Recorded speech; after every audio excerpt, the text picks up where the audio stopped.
In spite of its one-party rule and assault on tradition, Nassau is beginning to gain power.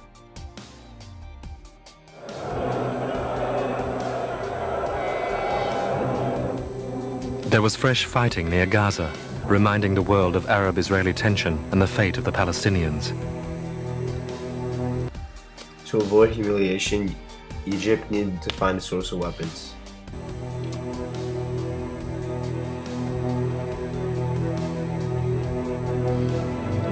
Nasser refused to join the British-sponsored Baghdad Pact of Middle Eastern nations, but in April 1955 he attended the Afro-Asian Conference in Bandung. There, President Sukarno gave him a starring role.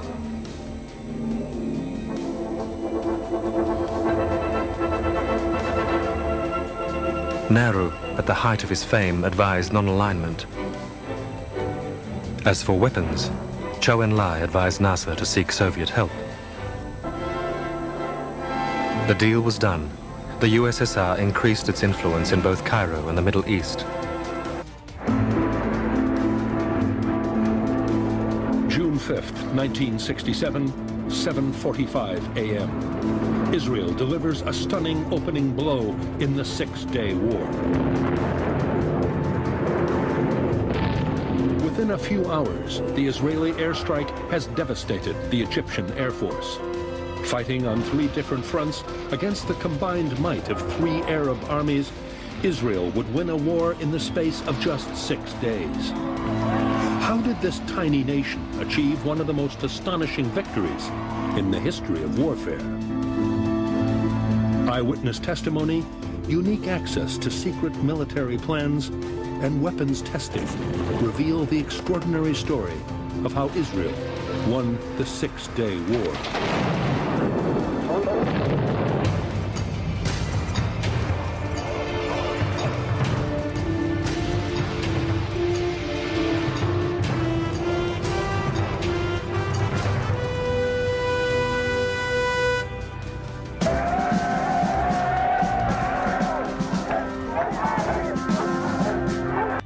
In early June 1967, tension in the Middle East was rising. The Egyptian president called on Arab nations to destroy Israel. The war seemed inevitable. Israel faced the grim prospect of invasion from Egypt, Syria, and Jordan, who were massively superior soldiers, tanks, and aircrafts.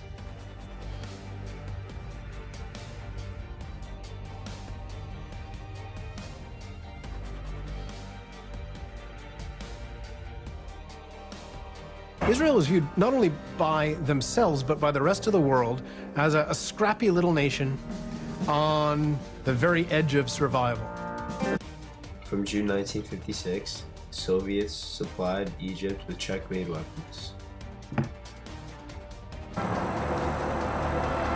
Nasser also planned to build a dam at Aswan to irrigate, electrify, and modernize the nation. The West refused to grant him a loan, so he decided the canal would pay for the dam. In July 1956, Nassau nationalized the Suez Canal Company. For Egyptians, the nationalization restored their honor.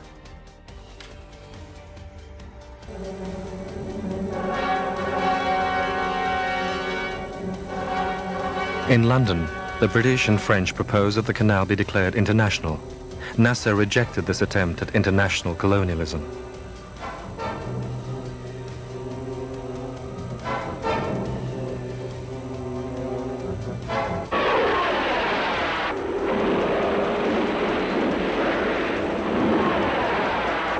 On October 29th, Israel attacked.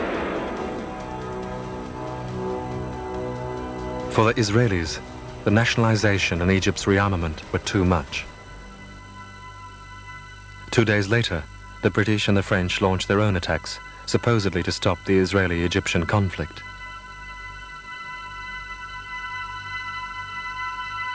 But their real aims were different. Britain simply wanted the canal back. France, fighting a colonial war in Algeria, wanted to punish Nasser for assisting the Algerian rebels. The Anglo-French explanations to the Security Council were not impressive. Their first attacks came from carriers and air bases in Cyprus and Malta.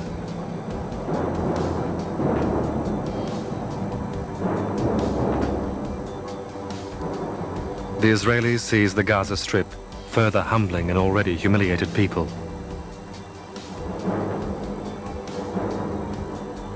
Moshe Dayan was in the Sinai. He accepts an Egyptian general's surrender.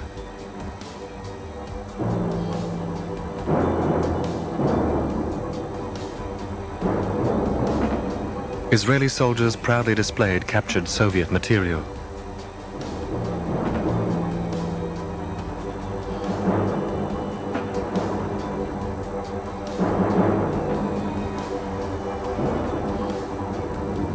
On November 5th, British and French paratroops were dropped on Port Said, where the canal meets the Mediterranean.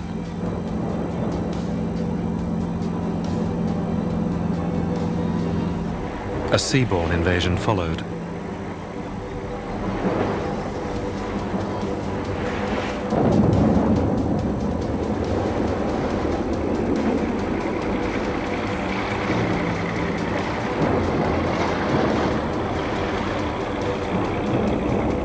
While Soviet tanks were finishing off the last of the Hungarian rebels in Budapest, the British and French armies were fighting for Port Said.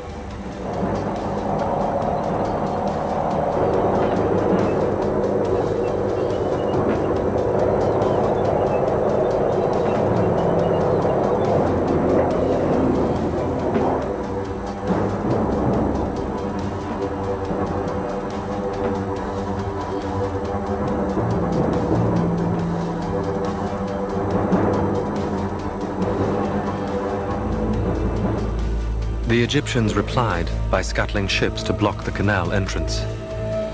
Ferdinand de Lesseps' statue was blown up.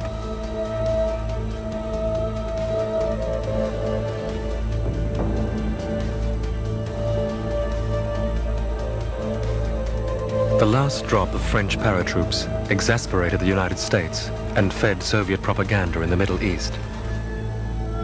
By November 2nd, the United States had convinced the UN General Assembly to demand an Israeli withdrawal from the Sinai and a cessation of hostilities.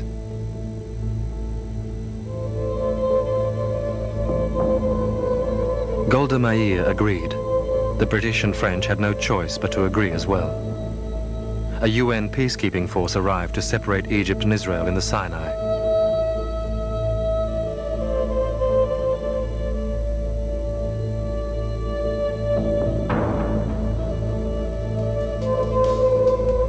The UN troops were acclaimed like liberators. For Egypt, military defeat had become a political victory.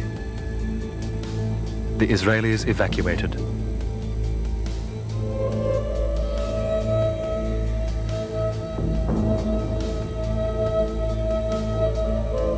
The British and the French soon followed. Their failed gamble would hasten the decline of the colonial empires. Nasser had become the hero of Arab nationalism. And from Port Said and Alexandria, the Europeans were going home.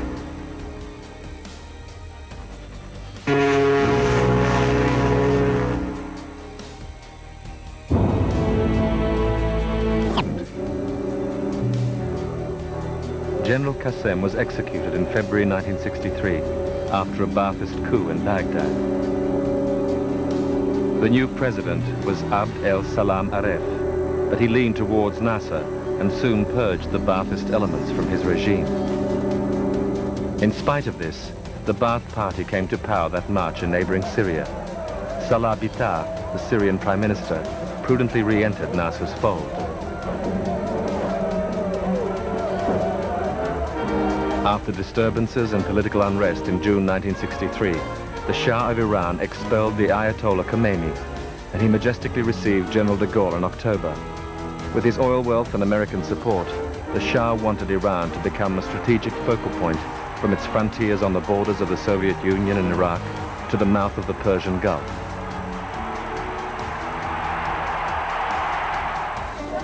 Khrushchev countered this by cultivating Egypt. Nasser spoke of Soviet imperialism and had the communists arrested, but released them in 1963.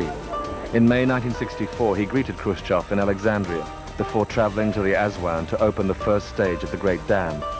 His Soviet guest declared that Egypt was busily building socialism. Khrushchev's last official trip was a resounding success.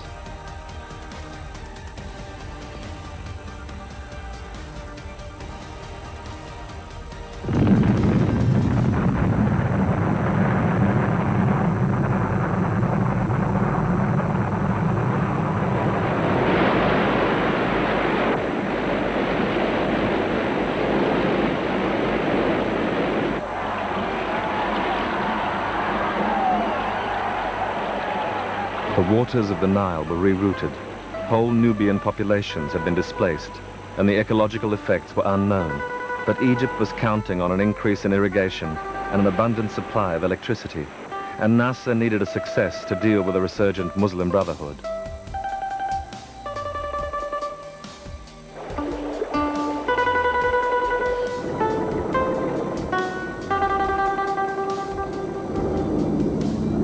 Would Israel ever know true peace? Many Israelis hoped for détente with the Arabs, but the most extreme Zionists still had not accomplished their goals for a greater Israel. On their doorstep, in Gaza as elsewhere, the interlude gave the Palestinians time to think as well.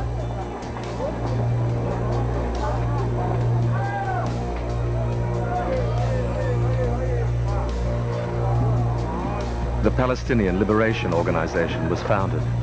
Leaders like Yasser Arafat were sustained by the common revolt against misery. In addition to the conflicting solutions sponsored by the United States and Soviet Union, General de Gaulle offered his own contribution. La Ve République s'était dégagée vis-à-vis d'Israël des liens spéciaux et très étroits que le régime précédent avait noués avec cet État. Et la Ve République s'était appliquée, au contraire, à favoriser la détente dans le Moyen-Orient.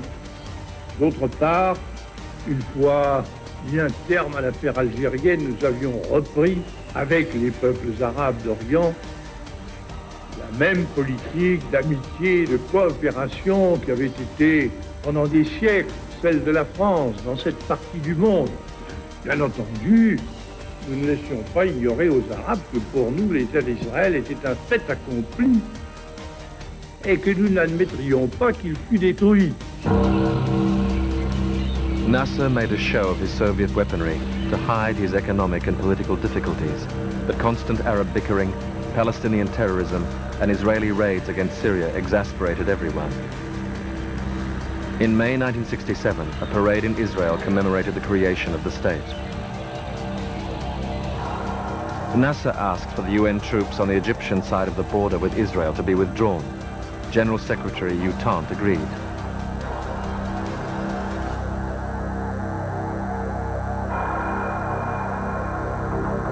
Israel mobilized. Nasser blockaded the Israeli port of Eilat.